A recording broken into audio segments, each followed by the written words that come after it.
82 വയസ്സ് കഴിഞ്ഞ ഒരു പടുവൃദ്ധനായ പിണറായി ഫാസിസ്റ്റ് നമ്മുടെ ഖജനാവിൽ നിന്ന് 287 കോടി രൂപ ചിലവഴിച്ച് ഞാൻ കേരളത്തിൻ്റെ ദൈവമാണെന്ന പ്ലക്കാർഡും പോസ്റ്ററുകളും കട്ടൗട്ടുകളും പ്രദർശിപ്പിച്ച് ആരുണ്ട് ഇവിടെ എന്നെ തടയാൻ, ഞാനല്ലാതെ ഈ കേരളം ആര് ഭരിക്കും, ആരുണ്ട് ഇവിടെ എന്ന് ധാർഷ്ട്യത്തോടെ ചോദിച്ച് നമ്മൾ കേരളീയരെ അപമാനിച്ചപ്പോൾ അതേ നാണയത്തിൽ തിരിച്ചടി കൊടുക്കാൻ ഇന്നലെ നേരം വെളുക്കും മുമ്പ് തന്നെ പോളിംഗ് ബൂത്തിലേക്ക് എത്തി അദ്ദേഹത്തിനെതിരെ വിധി എഴുതി ഇറങ്ങിപ്പോട പരനാറി ചെറ്റ കുലം കുത്തി നീ ഇറങ്ങിപ്പോടാ എന്ന് വിധി എഴുതിയ ജനത്തിന് അഭിനന്ദനങ്ങൾ.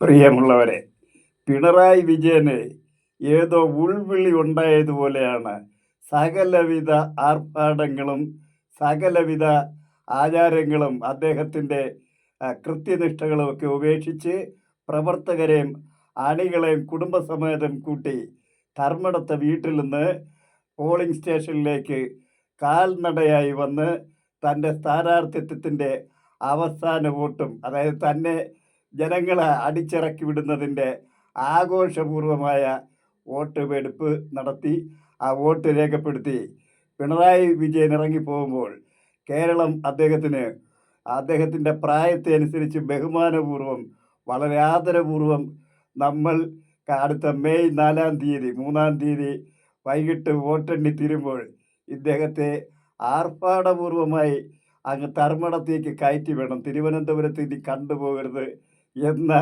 ഒരു ധാർഷ്ട്യത്തോടെ നമ്മളും പിണറായി വിജയനോട് പ്രതികരിക്കണം. കാരണം കഴിഞ്ഞ 10 വർഷമായി അദ്ദേഹം നമ്മളോട് ചെയ്തു കൂട്ടിയ ദ്രോഹങ്ങൾക്കെല്ലാം എണ്ണി എണ്ണി കണക്ക് ചോദിക്കാനാണ് ഇന്നലെ ജനം മുഴുവൻ ഈ പോളിംഗ് ബൂത്തിലേക്ക് ഇരച്ചെത്തിയത്. കാരണം കേരള ജനത അദ്ദേഹം അപമാനിക്കുകയാണ് ചെയ്തിരുന്നത്. ഈ കേരളം ഭരിക്കാൻ ഞാനല്ലാതെ ആരുണ്ടെന്ന് അദ്ദേഹത്തിൻ്റെ പാർട്ടിയിലെ സകലവരെയും വെട്ടി വീഴ്ത്തി അദ്ദേഹത്തിൻ്റെ മരുമോനും മാത്രം ഈ കേരളം ഭരിച്ചാൽ മതി, മറ്റാരെ അടുപ്പിക്കത്തില്ല, അത് പാർട്ടിയിൽ നടത്തിക്കോണം, മറ്റാരെ നിങ്ങൾ അടുപ്പിക്കണ്ട, പാർട്ടിയിലും കുടുംബത്തിലും നടത്തേണ്ട കാര്യങ്ങളൊക്കെ കേരള ജനതയുടെ മുമ്പിൽ വന്ന് എത്ര കാലം നടത്തി തീർക്കാമെന്ന ഇദ്ദേഹം കരുതിയത്. ജീവിതകാലം മുഴുവൻ ഇദ്ദേഹത്തിന് ജനങ്ങളുടെ പണം ദൂർത്തടിച്ച് വിദേശയാത്ര നടത്തിയും സ്വദേശത്തുമൊക്കെ രാജാവായി വാഴാമെന്ന് കരുതിയെങ്കിൽ കേരള ജനത അത് അംഗീകരിച്ചതില്ല. ഇത് ജനാധിപത്യം പുലരുന്ന നാടാണ് ഇന്ത്യ എന്ന് പറയുന്നത്. അതുകൊണ്ട് തന്നെ കേരള ജനത വളരെ മധുരമായി തന്നെ പിണറായി വിജയനോട് പ്രതികാരം ചെയ്തിരിക്കുന്നു. അതിൻ്റെ തെളിവാണ് പിണറായി അധികാരത്തിലേറ്റാൻ 2021 74% പേർ വോട്ട് ചെയ്തുവെങ്കിൽ ഇപ്പോൾ അടിച്ചിറക്കി വിടാനായിട്ട് പിണറായിയുടെ ഈ ധാർഷ്ട്യത്തിനെതിരെ പ്രതികാരം ചോദിക്കാനായിട്ട് ജനം ഇറങ്ങി തിരിച്ച് 78.5% വോട്ട് രേഖപ്പെടുത്തിയിരിക്കുന്നത്. പിണറായി വിജയൻ പറയുന്നത് ഭരണവിരുദ്ധ വികാരമില്ലെന്നാണ് മരുമോനും അമ്മാവിയച്ഛനും കൂടി പറയുന്നത്. ഭരണവിരുദ്ധ വികാരമില്ലെങ്കിൽ ഈ ജനങ്ങളെല്ലാം എന്തിനിങ്ങനെ തടിച്ചുകൂടി? രാത്രിയായിട്ട് പോലും ഇവിടെ നിന്ന് ജനങ്ങൾ പിരിഞ്ഞു പോകാതെ വളരെ ക്ഷമാപൂർവ്വം വോട്ട് ചെയ്തത് ഈ പിണറായിയോട് പ്രതികാരം ചോദിക്കാൻ തന്നെയാണ്. കാരണം പിണറായി ഈ ജനങ്ങളോട് കാണിച്ച ധാർഷ്ട്യവും ഈ അഹങ്കാരവും ഒന്നും ജനങ്ങൾ മറന്നിട്ടില്ല.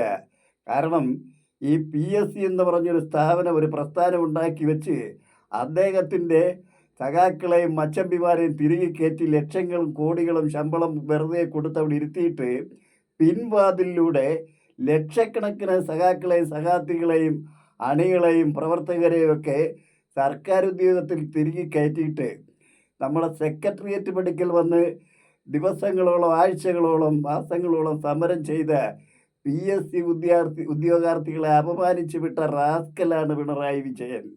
കഴിവും ശേഷിയും ബുദ്ധിയുമുള്ള സകലമാരം മനുഷ്യരെയും ഈ കേരളത്തിൽ നിന്ന് വിദേശങ്ങളിലേക്ക് അടിച്ചോടിച്ച് നമ്മുടെ സർവകലാശാലകളെ നിത്യേന ശൂന്യമാക്കിക്കൊണ്ടിരിക്കുന്ന മഹാനാണ് ഈ റാസ്കൽ, ഈ പരനാറി എന്ന് വേണം ഇദ്ദേഹത്തെ പറയാൻ. അതിനുശേഷം ഇവിടെ ആശാവർക്കർമാർ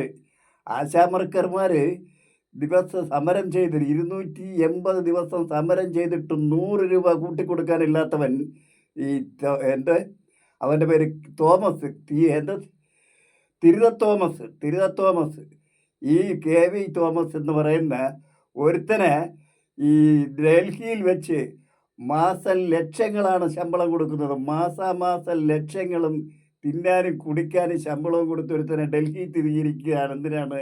പ്രധാനമന്ത്രിയുമായിട്ട് BJPയുമായിട്ടും ഡീൽ ഉറപ്പിച്ച് കേരള ഭരണം നിലനിർത്തി ലാവലിൻ കേസും SFIO കേസും മാസപ്പടി കേസും തുടങ്ങി തൻ്റെയും തൻ്റെ മകളുടെയും പേരിലുള്ള സകല കേസുകളും പ്രധാനമന്ത്രിക്ക് ആസനം നക്കിക്കൊടുത്ത് ഒഴിവാക്കിയെടുത്ത് രക്ഷപ്പെടുത്തി നിർത്തുന്നതിന് വേണ്ടി ദൂതനായി നിയമിച്ചുകൊണ്ട് കോടികൾ ഒരുത്തന് വേണ്ടി KV തോമസിന് വേണ്ടി മാത്രം കോടികൾ ചിലവഴിക്കുന്ന സർക്കാർ ആശാവർക്കർമാർക്ക് 100 രൂപ പോലും കൂട്ടിക്കൊടുക്കത്തില്ലെന്ന് അപമാനിച്ച് വിട്ടവനാണ്.